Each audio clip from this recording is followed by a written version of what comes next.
ఈ రోజు మధ్యాహ్నం మియాన్మార్, థైలాండ్ దేశాల్లో భూకంపం విరుచుకుపడింది. బ్యాంకాక్ లో అయితే భూకంప తీవ్రతకు భవనాలు కిందకు పడిపోయిన దృశ్యాలు ఇక్కడ చూడొచ్చు. నేను ఎగ్జాగరేట్ చేసి చెప్పడం లేదు. High rise apartment building top floor లో స్విమ్మింగ్ పూల్స్ ఉంటాయి కదా, బిల్డింగ్ షేక్ అవ్వడం కారణంగా ఈ పూల్లోని నీళ్లు కిందకు పడ్డాయి.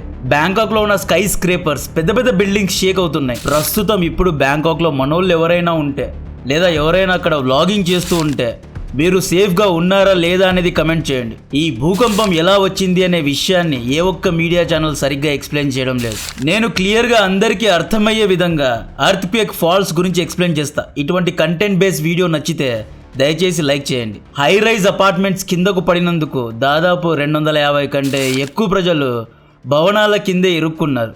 ఈ ఇష్యూ యూరోపియన్ యూనియన్ వరకు వెళ్ళింది. బ్యాంకాక్ హోమ్ మినిస్టర్కు ఈ విపత్తు నుండి ఎలా బయటపడాలో అర్థం కాని పరిస్థితి. బ్యాంకాక్లో 30 అంతస్తుల అండర్ కన్స్ట్రక్షన్ బిల్డింగ్ కిందకు పడిపోయి లోపల 81 మంది ఇరుక్కున్నారంట. ఇప్పటి వరకు దాదాపు 100కు పైగా చనిపోయారు అనే వార్తలు వస్తున్నాయి. ఒకసారి భవనాల కింద ఇరుక్కున్న వారి యొక్క స్టేట్ ఆఫ్ మైండ్ ఎలా ఉంటుందో మీరే ఊహించుకోండి. వీటన్నిటికీ కారణం మనిషే. అది ఎలాగో తర్వాత ఎక్స్ప్లెయిన్ చేస్తా. ఈ భూకంపాన్ని ముందుగానే పసిగట్టడంలో ఎర్లీ వార్నింగ్ సిస్టమ్స్ కానీ, శాటిలైట్స్, GPS, అంతర్జాతీయ వాతావరణ కేంద్రం కూడా విఫలమైంది. ఇది మియాన్మార్ దేశం, ఇది థైలాండ్, ఇక్కడ బ్యాంకాక్ ఉంది.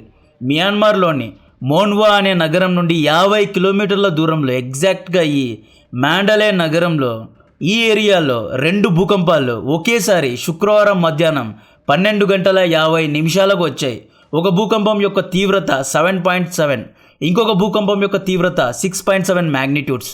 ఈ భూకంపం యొక్క తీవ్రత 10 కిలోమీటర్ల లోతు వరకు, అంటే భూమి లోతు వరకు ఉందంట. మియాన్మార్లో వచ్చిన భూకంప తీవ్రతకు, ఈ వైబ్రేషన్స్కు ఇక్కడున్న బ్యాంకాక్ నగరం దద్దరిల్లిపోయింది. బ్యాంకాక్లోని 30 స్టోరీ అండర్ కన్స్ట్రక్షన్ బిల్డింగ్ కిందకు పడింది. స్కై స్క్రేపర్స్ కదిలాయి. లిటరలీ ప్రజలు రెడ్ అలర్ట్లో ఉన్నారు. మెట్రో, ఎయిర్ప్లేన్ సర్వీసెస్ అన్నిటినీ సస్పెండ్ చేశారు. ప్రజలు పరుగులు పెట్టారు. బ్యాంకాక్ను కొంచెం పక్కన పెడితే మియాన్మార్లో ప్రస్తుతం సిచ్యువేషన్ చాలా వర్స్ట్గా ఉంది. ప్రస్తుతం మియాన్మార్లో స్థిరమైన ప్రభుత్వం లేదు. మిలిటరీ జుంటా కంట్రోల్లో ఇప్పుడు మియాన్మార్ ఉంది. మాండలేలోని హాస్పిటల్లో ఈ భూకంపం ద్వారా గాయపడిన పేషెంట్స్ అందరూ చేరారు. హాస్పిటల్ మొత్తం ఫుల్ అయింది. కొత్త పేషెంట్స్ కు జాయిన్ చేసుకోవడానికి స్థలం లేని పరిస్థితి. కొంతమంది నా ఫ్రెండ్స్ మియాన్మార్లో సివిల్ ఇంజనీరింగ్ వర్క్ చేస్తున్నారు. వారి ద్వారా వచ్చిన సమాచారం ఏంటి అంటే, మియాన్మార్లో మాండలే హాస్పిటల్స్లో కరెంట్ లేదంట, తినడానికి ఫుడ్ కూడా అక్కడ లేదంట. అంత వర్స్ట్గా అక్కడ సిచ్యువేషన్ ఉంది. ఒక సీస్మాలజిస్ట్ సిఎన్ఎన్కు ఏమని చెప్పాడో తెలుసా? ఒక కత్తితో భూమిని కోస్తే ఎలా ఉంటుందో ఈ భూకంపం అలా ఉంది అన్నాడు. ఒక పేపర్ను కట్ చేస్తే ఎలా ఉంటుంది, ఒక సెకండ్కు 2 కిలోమీటర్ల భూమి విడిపోతే ఎలా ఉంటుందో ఈ భూకంపం అలా ఉంది అన్నాడు. మాండలే నుండి బ్యాంకాక్ మధ్య దూరం 1000 కిలోమీటర్ల నుండి, అంటే ఈ భూకంపం యొక్క తీవ్రత 1000 కిలోమీటర్ల వరకు వెళ్ళింది. ఇక్కడ బ్యాంకాక్లో భూకంపం రాలేదు, మియాన్మార్లో వచ్చింది. మియాన్మార్లో వచ్చిన భూకంపం యొక్క తీవ్రత బ్యాంకాక్ పైన పడింది అన్నమాట. బ్యాంకాక్ అధికారులు చేసిన తప్పు సరైన జాగ్రత్తలు తీసుకోకుండా హై రైజ్ బిల్డింగ్స్ను కన్స్ట్రక్ట్ చేయడం. మనలలో చాలామంది టూరిజం కోసం బ్యాంకాక్కు వెళ్తూ ఉంటారు. ఎవరైనా ఇప్పుడు బ్యాంకాక్లో ఉంటే జాగ్రత్తగా ఉండండి. ఈ భూకంపం రావడానికి కారణం 2 టెక్టానిక్ ప్లేట్స్ గుద్దుకోవడం. టెక్టానిక్ ప్లేట్స్ గుద్దుకోవడాన్ని పలక విరూపణ సిద్ధాంతం అంటారు. మనందరికీ భూమి గుండ్రంగా ఉంటుంది అనేది మాత్రమే తెలుసు, కానీ భూమి 7 భాగాలుగా విడిపోయి ఉంటుంది అనేది తెలియదు. ఈ 7 భాగాలను టెక్టానిక్స్ అంటారు. ఈ వీడియోలో చూడండి, ఇలా టెక్టానిక్ ప్లేట్స్ విడిపోయి ఉంటాయి.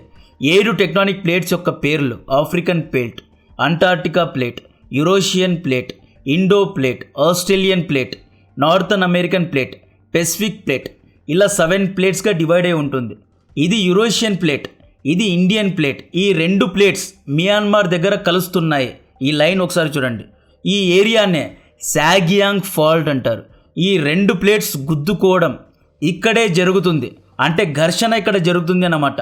ఈ ఘర్షణ జరిగే లొకేషన్ చుట్టూ ఉన్న ఏరియాస్లో తరచుగా భూకంపాలు వస్తూ ఉంటాయి. ఈ టెక్టానిక్ ఫాల్ట్కు చాలా దగ్గరగా మియాన్మార్ ఉంది, కాబట్టే మియాన్మార్లో భూకంపం వచ్చింది. ఆల్రెడీ రెడ్ క్రాస్ మియాన్మార్ను సీస్మిక్ రెడ్ అలర్ట్ జోన్గా గుర్తించింది. ఈ టెక్టానిక్ ప్లేట్ ప్రతి సంవత్సరం 10 నుండి 19 మిల్లీమీటర్లు కదులుతూ ఉంటాయి.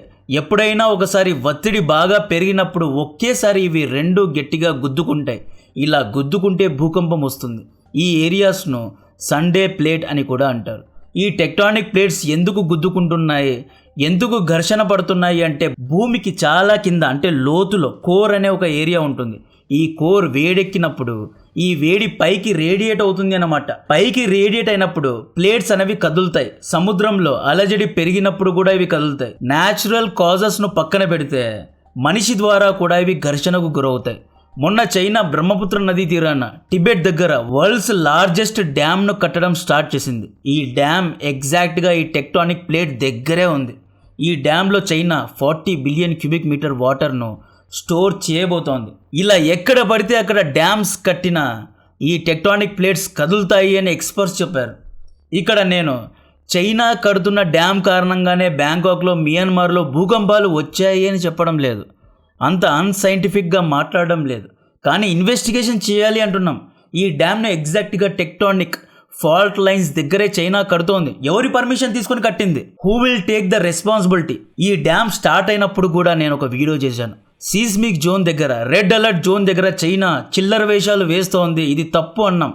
ఈ డ్యామ్ కారణంగా ఇంకెన్ని మారణ హోమాలు జరుగుతాయి అనేది చూడాలి. డ్యామ్ కన్స్ట్రక్షన్ కాకుండా మైనింగ్, క్వైరింగ్, భూమిని ఎలా పడితే అట్లా మిస్యూజ్ చేయడం కారణంగా కూడా ఈ టెక్టానిక్ ప్లేట్స్ కదులుతాయి. ప్రకృతికి కోపం వచ్చి భూకంపాన్ని సృష్టిస్తుంది అన్నమాట. సో ఈ సాగ్యాంగ్ ఫాల్ట్ ఏరియాను రెడ్ జోన్ గా ఆల్రెడీ రెడ్ క్రాస్ ప్రకటించడం జరిగింది. ఇక్కడ 1947లో 2012లో ఇది వరకే భూకంపాలు వచ్చాయి. కానీ ఈసారి బిల్డింగ్లు కూలిపోయాయి. బిల్డింగ్స్ ఎందుకు ఈసారే కూలిపోయాయి అంటే 2014 తర్వాత మియాన్మార్లో చైనా అడుగుపెట్టింది. మియాన్మార్ చైనాతో క్లోజ్ అయింది. మియాన్మార్ చైనా యొక్క బ్రోమాన్స్ గురించి చెప్పే ముందు భారత్ రంగంలో దిగింది. ఇండియన్ విదేశాంగ ప్రతినిధి విక్రమ్ మిశ్రీ గారు రంగంలో దిగి మేము మియాన్మార్కు సహాయం చేయడానికి రెడీగా ఉన్నాము అని ప్రకటించారు. చైనాతో ఏ దేశం అయితే పొత్తు పెట్టుకుంటుందో ఆ దేశం సర్వనాశనం అవ్వడం అనేది ఖాయం. మొన్న శ్రీలంక, నిన్న పాకిస్తాన్, ఈరోజు మియాన్మార్లో రీసెంట్గా కమ్యూనిస్ట్ పార్టీకి చెందిన కొన్ని కంపెనీలు, సో కాల్డ్ కన్స్ట్రక్షన్ కంపెనీలు ఎన్నో లో క్వాలిటీ బిల్డింగ్స్ ను కట్టారు. హై రైజ్ బిల్డింగ్స్ ను కట్టారు. చైనా కంపెనీలు ఏం చేశాయి అంటే మియాన్మార్ పెద్దల దగ్గరకు వెళ్ళి మీరు సీ పోర్ట్స్ ను, ఓడరేవులను మాకు ఇచ్చేయండి, మేము దీనికి బదులుగా హై రైజ్ బిల్డింగ్స్ ను కడతాం లేదా లంచాలు ఇస్తాము అనే డీల్ చేసుకుంది. చీప్ క్వాలిటీలో చాలా చీప్ మెటీరియల్స్ను వాడి చైనా మియాన్మార్లో ఎన్నో హై రైజ్ బిల్డింగ్స్ను కట్టింది. సాయిల్ టెస్ట్లు సరిగ్గా చేయకుండా సిస్మిక్ జోన్లో బిల్డింగ్స్ కట్టడం కారణంగానే, లో స్టాండర్డ్స్లో బిల్డింగ్స్ కట్టడం కారణంగానే ఒక 7 మ్యాగ్నిట్యూడ్ అర్త్క్వేక్స్కే బిల్డింగ్స్ అన్నీ పడిపోయాయి. చైనా ఏం చేసింది? మియాన్మార్ బే ఆఫ్ బెంగాల్కు దగ్గరగా ఉంది, మలక్కావ్ స్ట్రైట్కు దగ్గరగా ఉంది. ఒకవేళ ఇండియన్ నేవీ మలక్కావ్ స్ట్రైట్ను బ్లాక్ చేస్తే మియాన్మార్ నుండి చైనా ఇండియన్ నేవీకు చెక్ పెట్టాలి అనే ఉద్దేశంతో మియాన్మార్ను లూర్ చేసింది. మియాన్మార్లో ఉన్న ట్వాక్ప్యూ డీప్ సీ పోర్ట్ను చైనా డబ్బులిచ్చి, లంచాలిచ్చి తమ కంట్రోల్లో చేసుకుంది. దీనికి బదులుగా చైనా మియాన్మార్లో ఎన్నో చీప్ క్వాలిటీ బిల్డింగ్స్ను కట్టింది. ముఖ్యంగా మియాన్మార్లోని మాండలే నగరంలో ఉన్న ద ఓల్డెస్ట్ హిస్టారికల్ సాగ్యాంగ్ బ్రిడ్జ్ కూలిపోయిన దృశ్యాలు చూసి అక్కడి ప్రజలు కళ్ళల్లోంచి నీళ్లు తిరిగాయి. బ్యాంకాక్లో ఉన్న భారతీయులకు మన ఇండియన్ ఎంబసీ ఎమర్జెన్సీ ఫోన్ నంబర్స్ను ఇవ్వడం జరిగింది. దాన్ని ఇక్కడ నేను డిస్ప్లే చేస్తున్నా. అక్కడ ఏదైనా మీకు ఇష్యూ ఉంటే దయచేసి ఎంబసీను కాంటాక్ట్ అవ్వండి. ఇక్కడ ఎమర్జెన్సీ చూడండి. ఎంబసీకు బ్యాంకాక్లో ప్రస్తుతం ఉన్న ఒక భారతీయుడు బిశ్వజిత్ పెట్టిన ఈ ట్వీట్ ఒకసారి చూడండి. Dear sir and madam, we need urgent information of whereabouts of following family members: Saurav Bhattacharjee, Divin Bhattacharjee, Jayashree Ganguly, Rita Bhattacharjee. అంటే ఈ నలుగురు తప్పిపోయారంట. వీళ్ళ యొక్క ఇన్ఫర్మేషన్ కావాలి అని పాపం ఈయన ట్వీట్ పెట్టారు. We are in a state of shock and mental agony as we are unable to contact them for past 3 hours. గత 3 గంటల నుండి వీళ్ళు కాంటాక్ట్ లో లేరు అని ఈయన బాధపడుతున్నారు. బ్యాంకాక్ లోని famous Park Origin Thonglor complex skyscraper గురించి మీకు తెలిసే ఉంటుంది. భూకంప తీవ్రతకు ఈ బిల్డింగ్స్, ఈ 3 బిల్డింగ్స్ ఎలా కదులుతున్నాయో చూడండి. మియాన్మార్ క్యాపిటల్ సిటీలో ఉన్న హాస్పిటల్స్ అన్నీ పేషెంట్స్తో ఫుల్గా నిండిపోయాయంట. బ్యాంకాక్లో అయితే మన భారతీయుల్లో కొంతమంది మిస్ అయినట్లు సమాచారం. మియాన్మార్ పప్పెట్ మిలిటరీ లీడర్ మమ్మల్ని కాపాడండి అని ప్రపంచం ముందు చేయి చాచాడు. మియాన్మార్ బిల్డింగ్స్ కొలాప్స్ తర్వాత చైనా కన్స్ట్రక్షన్ క్వాలిటీ పైన అందరికీ అనుమానాలు వచ్చాయి.